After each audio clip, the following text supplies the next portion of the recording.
Oke guys, kembali lagi di Kamar Jadul.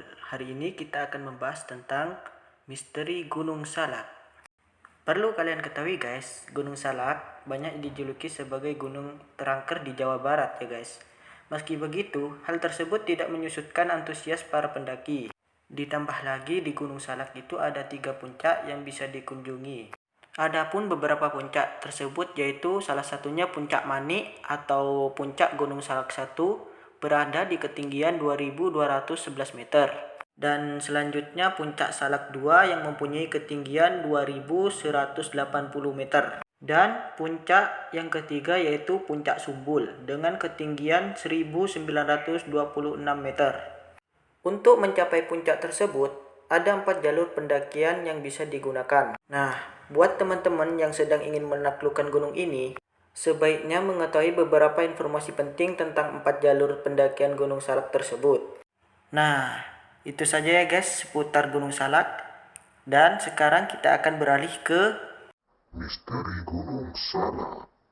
kisah ini diangkat dari beberapa remaja yang sedang melakukan pendakian di Gunung Salak. Adapun beberapa remaja tersebut yaitu Dino, Raka, dan Danu. Dan tanpa berlama-lama, kita akan melanjut ke alur jalan cerita tersebut. Terus kapan nih kita akan muncak guys? Tanya Raka karena Vino hanya mengikuti pendapat temannya. Besok aja kali. Gimana Rak? Vin? Tanya si Danu. Mereka berdua pun setuju dengan pendapat Danu. Berarti sekarang kita pulang aja kali ya Dan. Fit, soalnya kan banyak perlengkapan yang harus kita bawa. Oh ya, jangan lupa pada izin ke orang tua ya. Takutnya gak diizinin, ujar Raka. Kalau gua sih pasti diizinin Rak. Kalau Vino diizinin apa enggak? Tanya Danu. Insya Allah gua diizinin guys, jawab si Vino. Mereka semua pun langsung bergegas pulang dan menyiapkan perlengkapan buat mendaki besok. Pagi pun telah tiba. Suara ayam pun bersautan sehingga membangunkan Raka yang sedang tidur. Raka langsung mandi dan setelah ia mengecek kembali perlengkapan apakah sudah benar atau masih ada yang kurang. Yuhu, perlengkapan gua sudah beres nih. Apakah Danu sama Vino juga udah lengkap? Tanya Raka dalam hati. Raka pun langsung bergegas ke rumah Danu dan Vino. Tok tok tok tok tok.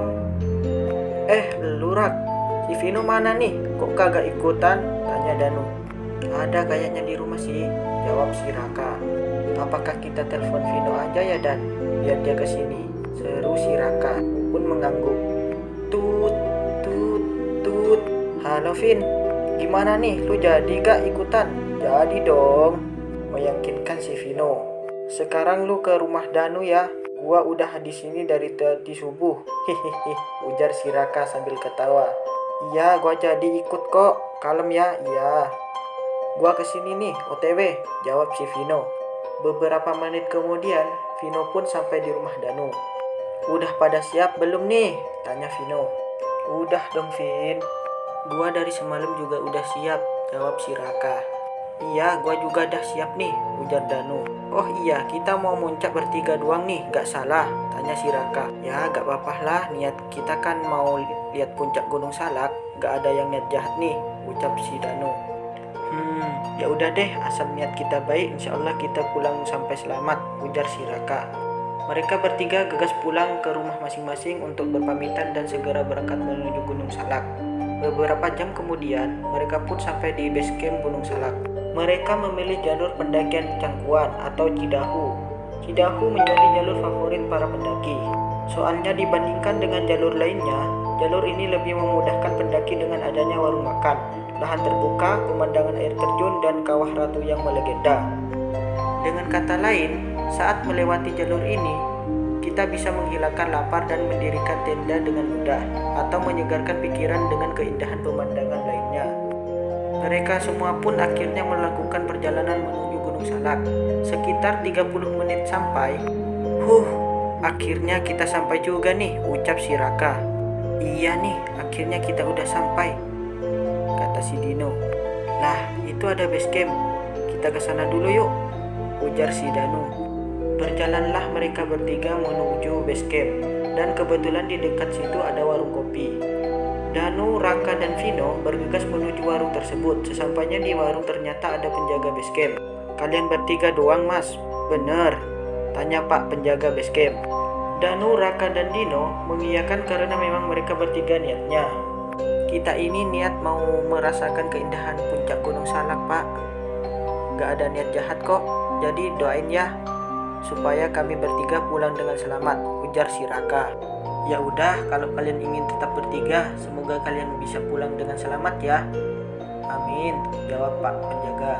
Mereka bertiga pun langsung berpamitan karena akan langsung berangkat sekarang. Takutnya kelamaan, karena niat kita muncak cuma 3 hari. Berjalanlah mereka bertiga ke pendakian pertama, yakni jalan beraspal mulus dari kantor pengelola lahan hingga ke gerbang rimba. Meski beraspal, jangan menganggap remeh trek tersebut. Jalan tersebut terbilang sangat menanjak. Panjangnya pun sekitar 1,5 meter dengan kemiringan mencapai 45 derajat. Sebagian pendaki menganggap jalan aspal tersebut sebagai pemanasan sebelum penjajah jalur salak yang sesungguhnya. Sampai sini masih aman-aman saja. Setelah berjalan cukup jauh di jalan aspal, Danu, Raka, dan Vino akan sampai di gerbang rimba yang menjadi pintu masuk pendakian. Papan besi tua dan berlumut sedikit menambahkan kesan seram dari Gunung Salak. Dari pintu inilah pendakian salak yang sebenarnya baru dimulai. Capek juga ya ternyata, ujar Raka dengan nafas yang ngos-ngosan. Capek lah Rak, namanya juga mendaki.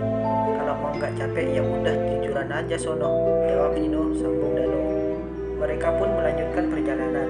Jalurnya tidak terlalu terjal dengan batuan-batuan yang disusun rapi sebagai jalan setapak. Pendaki akan melewati trek landai sepanjang 1 km lebih hingga sampai pos peristirahatan yang dinamai Bajuri.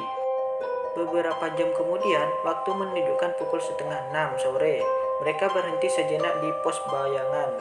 Terdengar suara hewan-hewan kecil bersautan memicu keheningan menjelang malam ini. Tak lama kemudian, gerimis pun turun, membuat suasana menjadi mencekam. Perut keroncong yang membuat mereka tak fokus. Akhirnya mereka pun memakan roti yang dibawa dari rumah. Suara tanda Raka sudah kenyang. Hehehe, maafin mulut gua ya guys, gak bisa ditahan. Alhamdulillah gua udah kenyang, ucap Raka. Gua juga udah kenyang Rak. Alhamdulillah, ucap Danu dan disambung oleh Vino. Tak lama kemudian, terdengar suara cekikikan yang membuat bulu kuduk mereka merinding. Akibat suara tersebut, mereka pun semua kaget dengan wajah sedikit ketakutan. Kalian cuma bertiga anak muda. Suara cekikikan yang membuat mereka bertiga terdiam sembari ketakutan.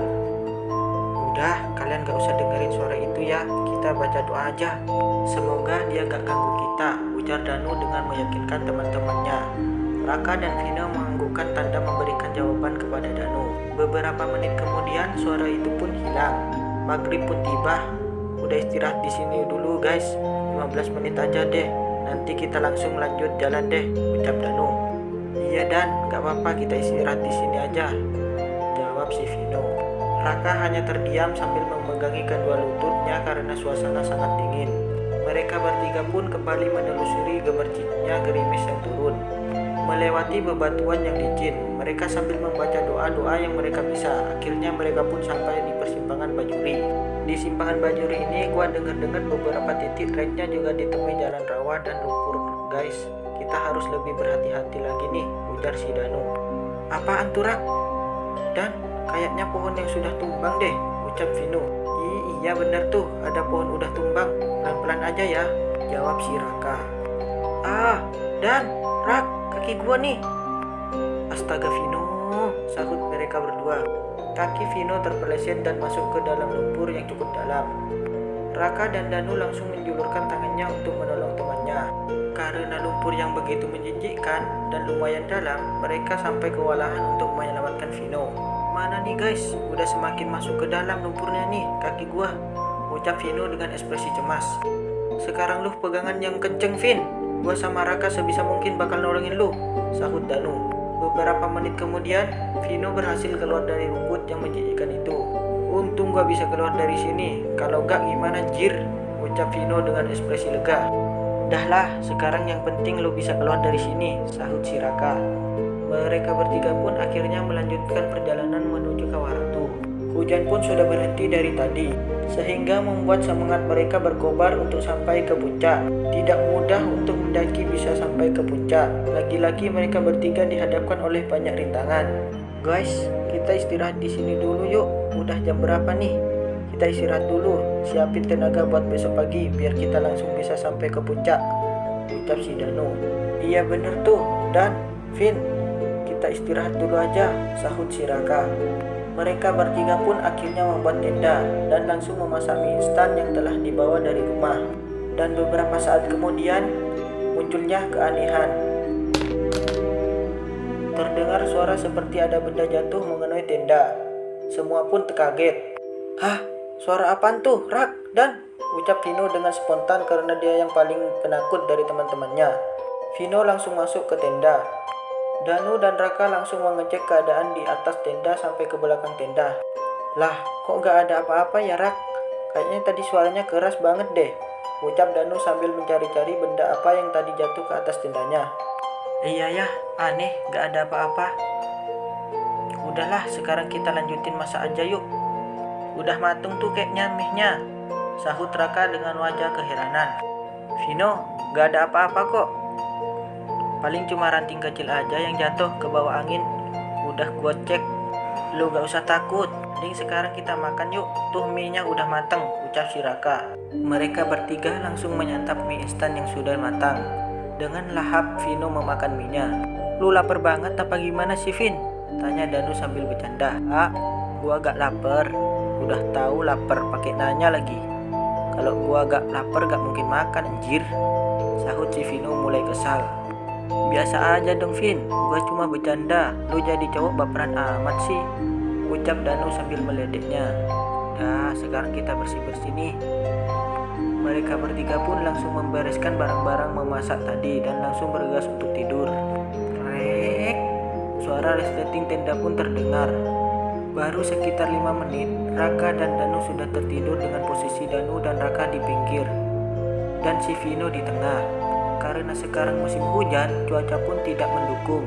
Rasa dingin kembali menyelimuti tubuh Vino. Gua pengen kencing lagi, mana udah pada tidur, gimana nih, gua kan gak berani keluar sendiri, ucap Vino di dalam hati sambil ketakutan. Dan, Rak, bangun dong, temenin gua kencing, udah kebelet banget nih dari tadi, ucap Vino sambil terus membangunkan kedua temannya. Apa sih Vin? Udah gih tidur, dingin-dingin gini, ucap Danu tidak menghiraukan ucapan Vino. Akhirnya Vino memutuskan untuk keluar dan mencari sungai. Beberapa langkah berjalan, Vino mendengar suara. Suara itu pun terdengar dari semak-semak belukar. Siapa itu? Jangan ganggu aku, ucap Vino dengan wajah ketakutan. Terdengar seperti suara langkah kaki.